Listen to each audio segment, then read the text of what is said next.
Assalamualaikum warahmatullahi wabarakatuh.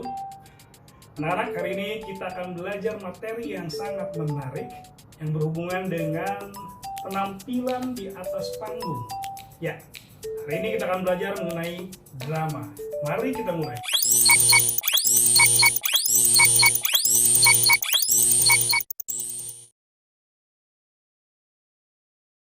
Mana saja kau sih? Jalan.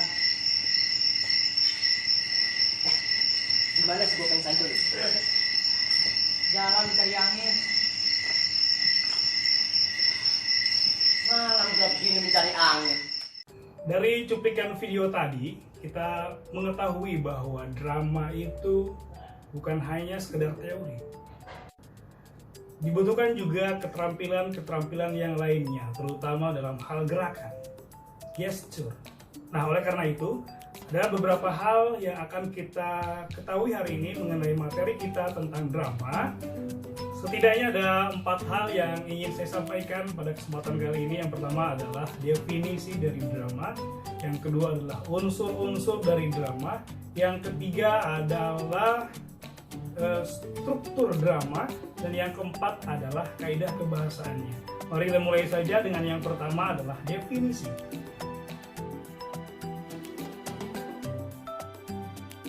Sendiri merupakan cerita berupa dialog yang dipentaskan. Jadi dengan kata lain, drama itu adalah teks yang menggambarkan kehidupan manusia melalui tingkah laku akting yang dipentaskan.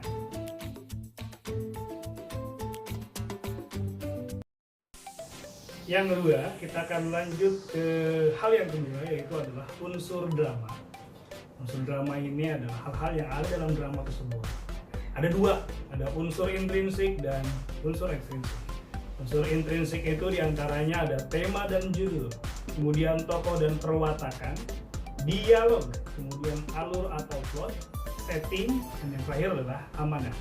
Kemudian untuk unsur ekstrinsiknya tersendiri nanti ada kondisi-kondisi sosial yang melatar belakangi terciptanya suatu drama tersebut.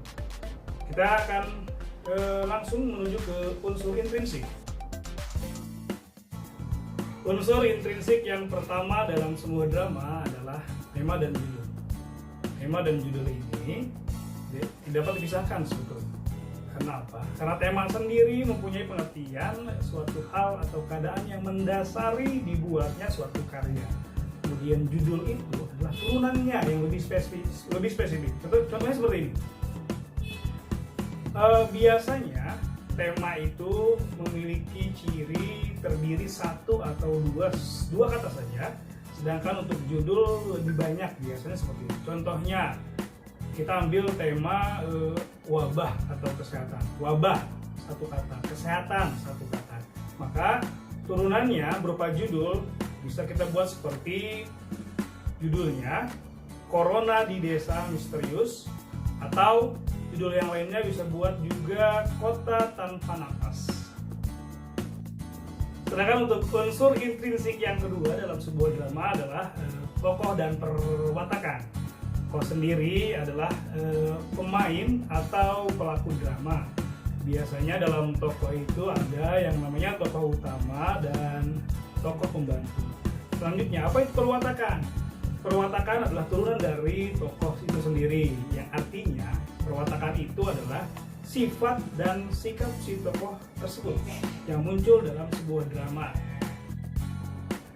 Perwatakan dibagi menjadi 3. Ada protagonis, ada antagonis, dan ada tritagonis. Bukan tirta, tapi tritagonis. Protagonis itu adalah tokoh yang baik, kemudian antagonis itu adalah tokoh yang jahat, kemudian tritagonis adalah tokoh penengah atau bisa jadi yang membantu tokoh utama ataupun yang membantu tokoh jahat atau tokoh antagonis. Unsur intrinsik yang ketiga dalam sebuah drama itu adalah dialog. Dialog sendiri itu memiliki 2 cabang. Yang pertama adalah wawancang, yang kedua adalah kramagung. Wawancang itu adalah dialog yang diucapkan oleh tokoh cerita. Sedangkan kramagung itu adalah petunjuk tindakan yang harus dilakukan oleh si tokoh tersebut. Untuk contoh wawancang dan kramagung. Cinderella. Aduh, sepatuku. Sudahlah, tinggalkan saja. Cinderella kembali berlari. Aduh, sepatuku. Sudahlah, tinggalkan saja. Nah, itu contoh dari wawancang. Kemudian untuk Cinderella kembali berlari, itu adalah petunjuk tindakan yang harus dilakukan oleh tokoh tersebut, atau yang disebut dengan kramagung. Contoh lainnya, ajudan. Siapapun wanita yang ukuran kakinya pas untuk sepatu ini akan menikah dengan pangeran. Ajudan mengeluarkan sepatu dari kotak. Nah, contoh wawancangnya adalah siapapun wanita yang ukuran kakinya pas untuk sepatu ini akan menikah dengan pangeran. Itu adalah wawancang. Kemudian contoh kramagungnya adalah ajudan mengeluarkan sepatu dari kotak. Kramagung itu adalah tunjuk tindakannya. Apa yang harus dilakukan oleh si tokoh tersebut. Unsur intrinsik yang keempat adalah alur atau plot. Alur itu adalah jalan cerita. Bagaimana cerita berjalan dari titik satu ke titik yang lainnya. Nah, alur itu memiliki ada 3 jenis alur. Yang pertama adalah alur maju, yang kedua adalah alur mundur, dan yang ketiga adalah alur maju mundur atau alur campuran. Apa sih ciri-ciri alur maju itu? Nah, dilihat dari tahapannya, tahapan alur itu sendiri. Dan biasanya tahapan alur yang normal adalah alur yang maju. Seperti ini tahapannya. Yang pertama diawali dengan pengenalan, kemudian setelah itu pemunculan konflik, setelah itu konflik memuncak atau klimaks, dan yang keempat adalah konflik menurun, setelah itu penyelesaian. Itu adalah alur maju. Yang kedua adalah alur mundur. Alur mundur dapat diketahui dari tahapannya. Tahapan dalam alur mundur itu diawali dengan penyelesaiannya terlebih dahulu, kemudian anti klimaks itu menurunnya konflik, kemudian klimaks memuncaknya konflik, kemudian munculnya konflik, dan diakhiri dengan pengenalan. Jadi alur mundur itu terbalik atau kebalikan dari alur maju sendiri. Bagaimana dengan alur maju mundur? Alur maju mundur itu diketahui dari tahapannya juga. Tahapan yang dilalui dari maju mundur itu diawali dari klimaksnya terlebih dahulu, dari puncak masalahnya. Kemudian barulah muncul konflik, kemudian ke pengenalan, ke anti klimaks, dan akhirnya ke penyelesaian. Itu adalah penjelasan dari alur atau plot. Unsur intrinsik yang kelima dalam sebuah drama adalah setting. Setting bisa disebut juga dengan latar. Nah, latar itu terdapat 3. Ada latar tempat, contohnya misalnya sekolah kah, hutan kah, di mana-mana ya. Yang kedua adalah latar waktu. Waktu itu bisa siang, pagi, ketika upacara, dan lain-lain. Dan yang ketiga adalah latar suasana. Suasana yang digambarkan ketika kita membaca atau mengentaskan drama tersebut. Apakah ketika kita melihat drama tersebut, suasana yang ditimbulkan adalah kesedihan atau mencekam atau lain-lain. Itu adalah latihan atau penjelasan dari setting atau latar. Unsur yang terakhir atau unsur yang keenam dalam sebuah drama itu amanat. Amanat itu atau pesan moral yang ingin disampaikan penulis dalam dramanya, dan biasanya amanat ini disampaikan secara tidak langsung atau dengan kata lain secara tersirat. Maka kita bisa menemukan amanat ketika kita melihat secara keseluruhan isi dari drama tersebut.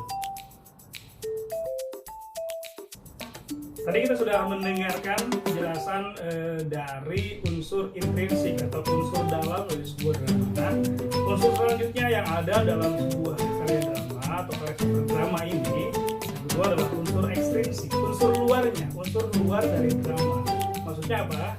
Maksudnya adalah unsur luar yang mempengaruhi penciptaan atau pembuatan drama sendiri. Nah, biasanya unsur drama itu dipengaruhi oleh unsur-unsur luar berikut, seperti kondisi masyarakat pada waktu itu, kemudian kondisi politik atau ekonomi atau apapun yang melatar belakangi drama.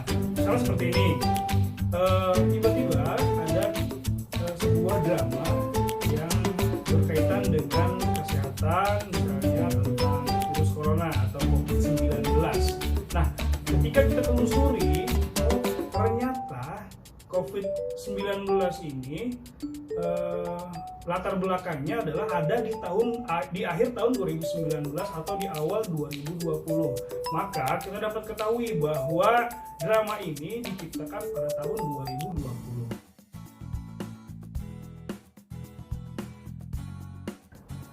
Poin yang ketiga dari sebuah drama adalah strukturnya. Ingat, struktur itu harus berurutan. Mana awalnya, mana tengahnya, mana akhirnya. Seperti sebuah bangunan diawali dengan fondasi, kemudian ada tiang, kemudian ada atap, dan itu tidak bisa dibolak-balik. Misalnya atap terlebih dahulu, kemudian tiang, tidak bisa. Maka struktur itu harus berurutan.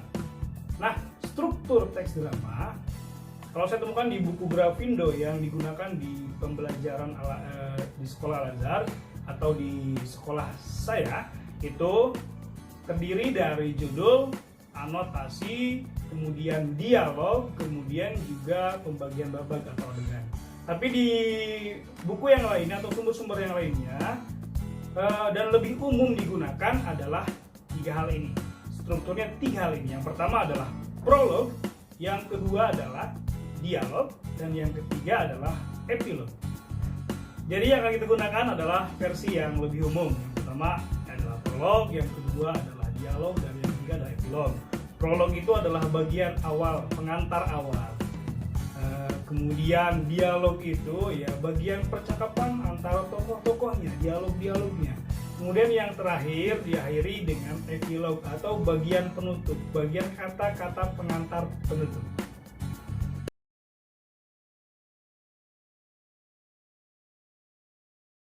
Yang keempat dan yang terakhir dari teks drama itu adalah kaidah kebahasaan. Jadi apa sih kaidah-kaidah kebahasaan yang muncul dalam teks drama? Kurang lebihnya ada 6 hal, 6 kaidah kebahasaan yang muncul dalam teks drama. Yang pertama adalah kata benda, yang kedua adalah kata sifat, yang ketiga adalah tanda petik, dan yang keempat adalah tanda kurung, yang kelima adalah titik 2, dan yang keenam adalah dialog. Yang sebelumnya memang sudah kita bahas. Mari kita dengarkan satu persatu penjelasan dari kaidah bahasa dalam teks drama. Yang pertama dalam kaidah kebahasaan teks drama adalah kata benda. Kata benda bahasa lainnya adalah nomina. Nomina itu adalah kata yang berhubungan dengan seseorang, kemudian tempat dan benda dan lain-lainnya. Nah, jenisnya ini kata benda itu ada 2. Ada kata benda yang sifatnya konkret atau kata benda konkret, dan yang kedua adalah kata benda abstrak. Apa itu kata benda konkret? Kata benda konkret ini adalah yang dapat ditangkap oleh panca indera, misalnya adalah buku, meja, kemudian jam tangan, dan lain-lain. Yang kedua adalah kata benda yang abstrak. Yang abstrak itu adalah yang tidak dapat dilihat panca indera dan hanya dapat ditangkap oleh pikiran. Misalnya adalah berupa perasaan, kemudian kekayaan, ilmu, dan lain-lain. Kaidah kebahasaan yang kedua yang terdapat dalam teks drama adalah kata sifat. Kata sifat itu adalah kata yang menjelaskan sifat atau kondisi suatu hal. Nah gini, ciri-cirinya atau bagaimana sih cara mengidentifikasi kata sifat? Biasanya kita bisa mengidentifikasinya dengan 3 cara. Yang pertama adalah kata-kata itu bisa diingkari dengan kata tidak atau bukan. Misalnya, tidak sombong. Atau yang kedua, kata sifat itu bisa diidentifikasi dengan diberi keterangan penguat seperti paling dan sangat dan sekali. Misalnya, sangat, cantik, paling baik, dan lain-lain. Dan cara mengidentifikasi yang ketiga itu bisa diberi penjelasan pembanding seperti kurang atau lebih, misalnya kurang pandai atau lebih pintar, lebih berharga, dan lain-lain. Kaidah kebahasaan yang ketiga adalah tanda petik. Tanda petik, kalian tahu ya. Tanda petik itu biasanya dalam sebuah drama itu menandakan sebuah percakapan. Jadi ketika ada tanda petik atau diapit oleh 2 tanda petik, maka itu adalah percakapan. Kaidah kebahasan yang keempat adalah tanda kurung. Tanda kurung biasanya itu memberikan penjelasan lebih. Jadi sebelumnya sudah kita bahas bahwa ada yang namanya kramagung. Kramagung itu dalam tulisannya diapit dengan menggunakan tanda kurung. Kramagung itu tadi yang memberikan penjelasan atau kegiatan seorang tokoh. Dan yang kelima adalah titik dua. Biasanya dalam drama, titik dua digunakan setelah kata yang menunjukkan tokoh dalam drama. Contoh tadi, Cinderella, titik dua, baru percakapannya. Ajudan, titik dua, baru percakapannya. Nah itu adalah titik dua. Dan yang terakhir atau yang keenam adalah dialog. Dialog sudah kita bahas sebelumnya bahwa dialog terdiri dari dua, wawancang dan kramagung, dan pembahasannya bisa kalian putar kembali di penjelasan yang tadi sudah kita bahas. Demikian adalah materi kita hari ini, materi tentang drama. Semoga kalian semua dapat memahami pembahasan kita hari ini. Jika ada yang ingin tanyakan, silakan berkomentar di bawah. Kemudian jangan lupa subscribe